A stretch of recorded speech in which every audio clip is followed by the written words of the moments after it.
Bienvenue dans un nouveau tuto Photoshop débutant. Aujourd'hui, je vais te montrer que pour changer la couleur d'un élément dans Photoshop, il ne faut pas nécessairement avoir recours à la correction sélective et avec sa compréhension complexe de la roue chromatique, mais que tu peux transformer cette voiture rouge en voiture noire ou grise en voiture bleue, ou même en cyan qui est pourtant la couleur à l'opposé complètement du rouge sur la roue chromatique. Et reste bien jusqu'à la fin car je te montrerai également comment modifier la couleur de vêtements pour les harmoniser.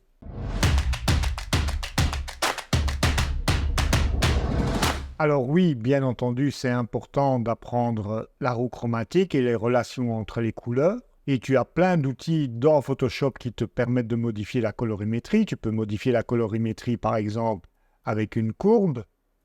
Il suffit de passer dans les canaux rouge, vert ou bleu, mais encore faut-il savoir quelle action va avoir le fait de baisser le rouge qui fait monter le cyan, ou si vous baissez le vert, ça va faire monter le magenta, etc. Et tu vois, en plus, ça impacte globalement l'image, qui va t'obliger donc à faire des masques complexes.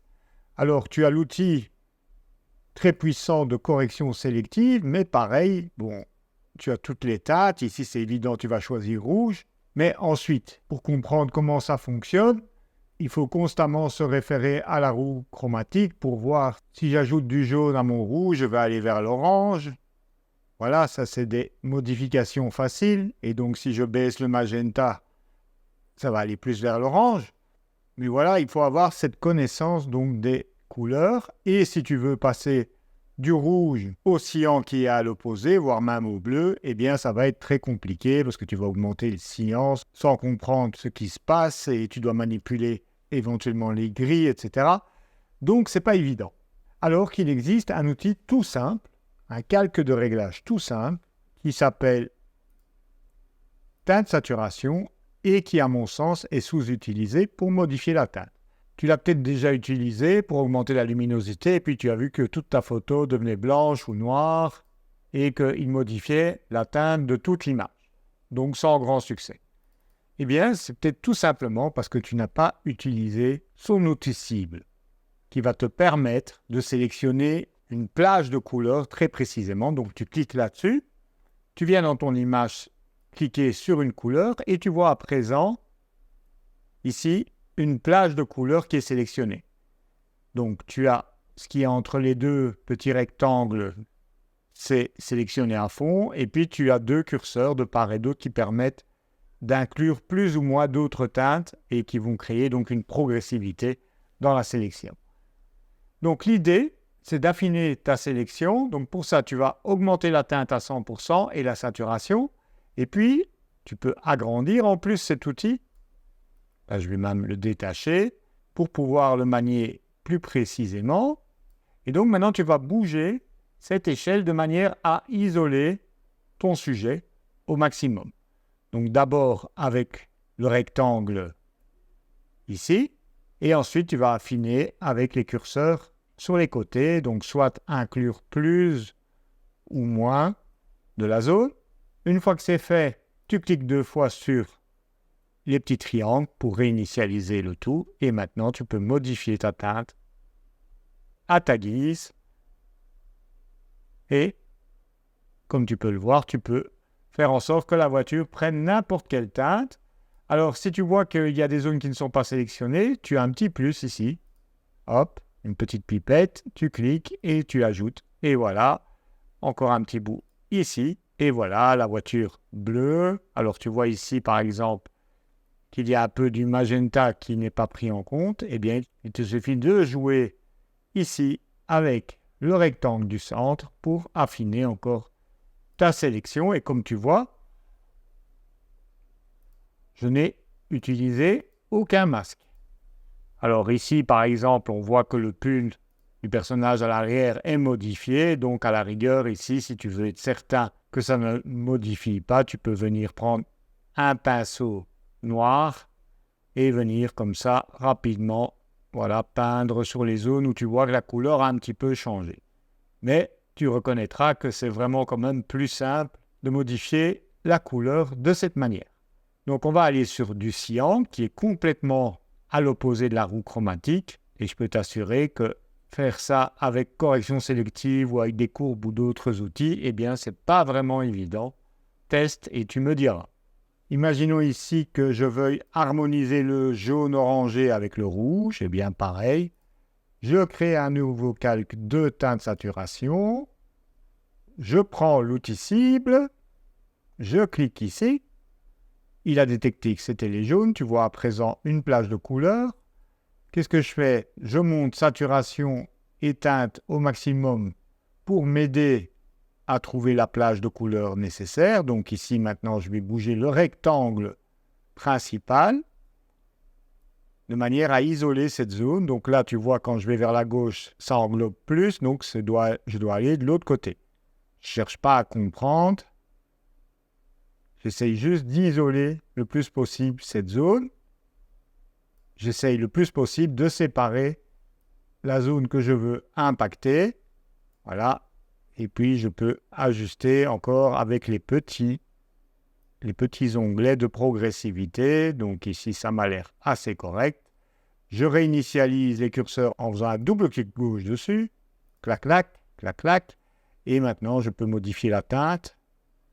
Voilà, je vais vers la gauche et tu vois, le jaune devient plus orangé. Et comme je t'ai montré précédemment, si maintenant ça impacte trop d'autres zones, tu prends un gros pinceau noir et tu viens peindre sur les zones que tu ne veux pas voir impactées par le réglage. Mais avoue que c'est quand même vachement plus simple. Allez, un dernier exemple. Imaginons que je veuille harmoniser les couleurs ici des vêtements. Je crée un calque de teinte saturation à nouveau.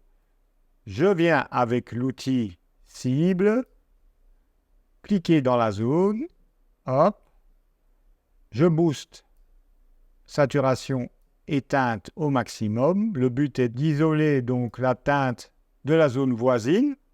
Alors ici, ça a l'air de ne pas être trop mal. On va voir si on peut inclure un peu plus. Alors on voit qu'il y a encore un peu de vert ici qui n'est pas pris en compte. Donc on va agrandir la zone. Donc tu vois ici, je tire le curseur. Alors évidemment, le fond est pris avec, mais ça n'est point grave. On va rapidement donc sélectionner juste ce pull pour être certain que la modification ne s'applique qu'à cette zone. Donc pour ça, je prends l'outil sélection d'objet par exemple. Voilà. Je jette le masque pour en recréer un sur base de la sélection qui est actuellement active. Donc je clique ici en bas sur la petite icône de masque. Voilà. Et donc maintenant, les modifications que j'ai faites ne vont s'appliquer que sur le petit garçon. Voilà. Donc il faut aller chercher la teinte. Donc tu vois, je ne cherche pas à comprendre quelle est la couleur complémentaire de ci ou de ça. Je le fais juste en tirant ce curseur. Là, je vois que je m'en rapproche. Ici, c'est un peu plus sombre. Ici, la couleur est un peu plus sombre. Donc je vais l'éclaircir avec le curseur luminosité, remonter la saturation et on y est presque. Il faut aller un peu plus vers l'orange. Voilà. On va dire que c'est bon. Et maintenant, imaginons que je veuille également rendre le pantalon rouge de ce petit garçon de la même couleur. Je vais créer un calque de teinte saturation. Je prends l'outil cible. Je viens cliquer sur le rouge. Je détache mon panneau pour mieux voir. Voilà. Je monte la saturation à 100% et la teinte, je la modifie complètement. Le but maintenant, c'est d'isoler le plus possible le pantalon de la main et du pantalon du papa. Donc ici, à l'aide du rectangle principal au centre, je bouge à gauche ou à droite. Voilà, là tu vois, la main et le pantalon du papa sont préservés. Je réinitialise mes deux curseurs saturation et teinte en cliquant 2 fois sur le petit triangle. Et maintenant, donc, je peux modifier la teinte. Alors, il est possible que ça va modifier un petit peu la langue, etc., qui contient également du rouge. Donc là, je me focalise que sur le pantalon du bambin. Ok, là, on se rapproche. Voilà. On y est presque. J'augmente un peu la luminosité. Et grosso modo, voilà. Hop, on y est. Mais évidemment, comme tu le vois, ça a appliqué le réglage partout. Donc, on va simplement inverser le masque, c'est-à-dire qu'on va le rendre noir.